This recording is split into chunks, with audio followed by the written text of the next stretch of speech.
My comment, this is Eva Zubek's latest video where she talked about her stalker. Said somebody not only follow her, well, someone showed up on her property there in Carpathian Mountains of Poland, but they had flown to where she was shooting something in Africa, and this guy said, you're going to marry me, something like that, and she's going, what? She didn't even know this guy, but I'm going to play a few seconds of this and leave it at that, but.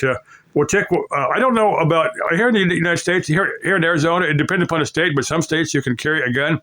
I don't know the laws in Poland, but you might consider getting a gun or a knife. But you need to decide for yourself if you're prepared to actually use it. Unless you know that you can use it to hurt or kill somebody, you're probably better off not to have any type of lethal weapon. But you might get your pepper spray, because most that's non-lethal. That's just kind of disable somebody, and give you a chance to kind of split and then call law enforcement and tell them the person is there. But I'll leave that up to you. I'm just tossing it out there for.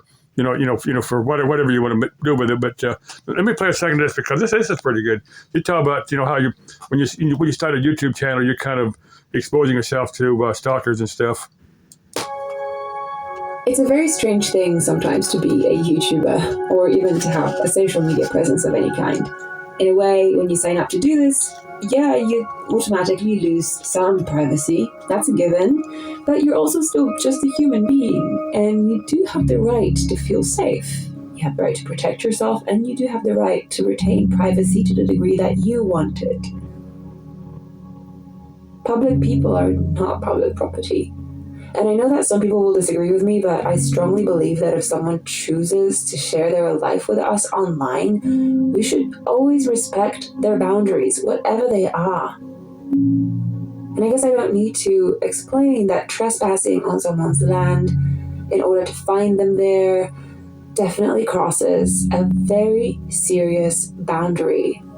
I mean, just have a think about how the law in the United States treats those kinds of transgressions. Sometimes you think that you have everything figured out, like you've planned everything out, you got the thing going, and it's going great, and then just something hits you like a ton of bricks out of nowhere, just complete surprise. This is kind of what happened with me and my land. I thought I had it all figured out. I thought I hadn't shared too much, and I honestly didn't expect anyone to bother me. And now I'm just trying to figure out what's next. Like, do I sell my property?